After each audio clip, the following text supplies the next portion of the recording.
Nagrebelde ang Israel kay Rehoboam. 12 kabanata. Pumunta si Rehoboam sa Shechem, kung saan nagtipon ang lahat ng mga Israelita para hirangin siya na hari. Nang mabalitaan ito ni Jeroboam na anak ni Nebat, bumalik siya sa Israel, sapagkat ng panahong iyon, doon siya nakatira sa Ehipto, kung saan tumakas siya kay Haring Solomon. Ipinatawag ng buong mamamayan ng Israel si Jeroboam at pumunta sila kay Rehoboam at sinabi, "Mabigat ang mga ipinapatupad ng inyong ama sa amin, pero kung pagagaanin niyo ito, paglilingkuran namin kayo."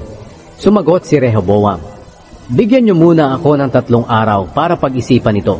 Pagkatapos bumalik kayo sa akin." Kaya umuwi ang mga tao. Nakipagkita agad si Haring Rehoboam sa mga tagapamahala na naglilingkod sa ama niyang si Solomon nang nabubuhay pa ito. Nagtanong si Rehoboam sa kanila, "Ano ba ang maipapayo ninyo na isasagot ko sa hinihiling ng mga taong iyon?" Sumagot sila, "Kung ipapakita mo ngayon ang iyong kabutihan sa kanila at ibibigay ang kahilingan nila, maglilingkod sila sa iyo magpakailanman." Pero hindi sinunod ni Rehoboam ang kanilang payo. Sa halip, nakipagkita siya sa mga kababata niya na naglilingkod sa kanya. Nagtanong siya sa kanila, "Ano ba ang maipapayo nyo na isasagot ko sa kahilingan ng mga taong iyon?" Humihiling sila sa akin na pagaanin ko ang mabigat na mga ipinapatupad ng aking ama sa kanila. Sumagot ang mga kababata ni Rehoboam, "Ito ang isagot mo sa mga taong iyon na humihiling sa iyo. Ang kalingkingan ko ay mas malaki pa sa baywang ng aking ama. Ang ibig kong sabihin, mas mabigat pa ang ipapatupad ko sa inyo kaysa sa ipinapatupad ng aking ama. Kung hinampas kayo ng aking ama ng latigo, hahampasin ko kayo ng latigong may mga matalim na bakal." Pagkalipas ng 3 araw, bumalik si Jeroboam at ang mga tao kay Haring Rehoboam ayon sa sinabi ng hari sa kanila. Pero hindi tinupad ni Rehoboam ang ipinayo ng mga tagapamahala. Sa halip, pinagsalitaan niya ng masasakit ang mga tao ayon sa ipinayo ng mga kababata niya. Sinabi niya sa kanila, "Mabigat ang ipinapatupad ng aking ama sa inyo, pero mas mabigat pa ang ipapatupad ko sa inyo. Kung pinalo kayo ng aking ama ng latigo, papaluin ko kayo ng latigong may matalim na mga bakal."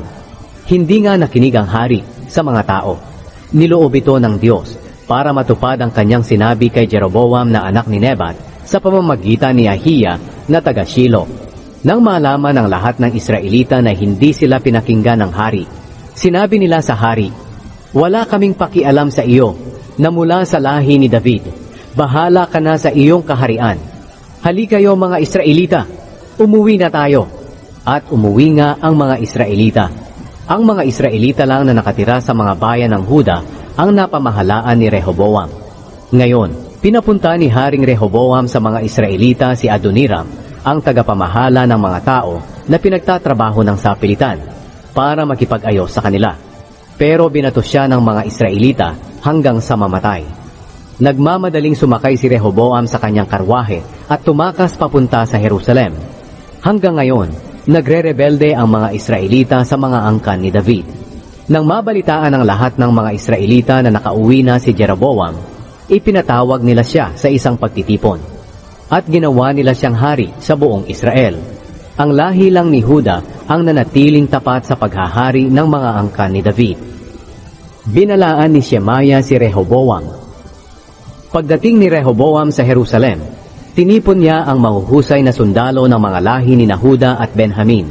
Nakapagtipon siya ng 180,000 sundalo na makikipaglaban sa mga mamamayan ng Israel at para bawiin ang kaharian niya. Pero sinabi ng Diyos kay Shemaya na kanyang lingkod, "Sabihin mo kay Haring Rehoboam ng Huda na anak ni Solomon, at sa lahat ng sambayanan ng Huda at Benjamin, at sa iba pang taong naroon, na ito ang sinasabi ko. Huwag kayong makipaglaban sa mga kapwa ninyo Israelita. Umuwi kayo, dahil kalooban ko ang lahat ng ito." Sumunod nga sila sa Panginoon, at umuwi ayon sa inutos ng Panginoon. Nagpagawa si Jeroboam ng mga gintong baka. Pinalibutan ni Jeroboam ng pader ang lungsod ng Shechem sa kabundukan ng Ephraim, at doon siya tumira. Kinalaunan, pumunta siya sa Penuel at ipinaayos niya ito. Sinabi niya sa kanyang sarili, Baka maibalik ang kaharian sa angkan ni David kung magpapatuloy ang mga tao sa pagpunta sa Jerusalem para maghandog doon sa templo ng Panginoon. Maaaring mahulog muli ang kanilang loob kay Haring Rehoboam ng Huda. At kung mangyayari iyon, papatayin nila ako at babalik sila kay Rehoboam. Kaya pagkatapos napayuhan si Jeroboam tungkol dito, nagpagawa siya ng 2 gintong baka. Sinabi niya sa mga tao, "Mga Israelita, mahirap na para sa inyo na makapunta pa sa Jerusalem. Narito ang inyong mga Diyos na naglabas sa inyo sa Ehipto." Ang isang gintong baka ay pinalagay niya sa Bethel, at ang isa naman ay sa Dan. Ang ginawang ito ni Jeroboam ay naging dahilan ng pagkakasala ng mga Israelita. Pumupunta pa sila kahit sa Dan para sumamba roon. Nagpagawa pa si Jeroboam ng mga sambahan sa matataas na lugar, at pumili siya ng mga tao na maglilingkod bilang pari, kahit hindi sila mula sa pamilya ng mga Levita.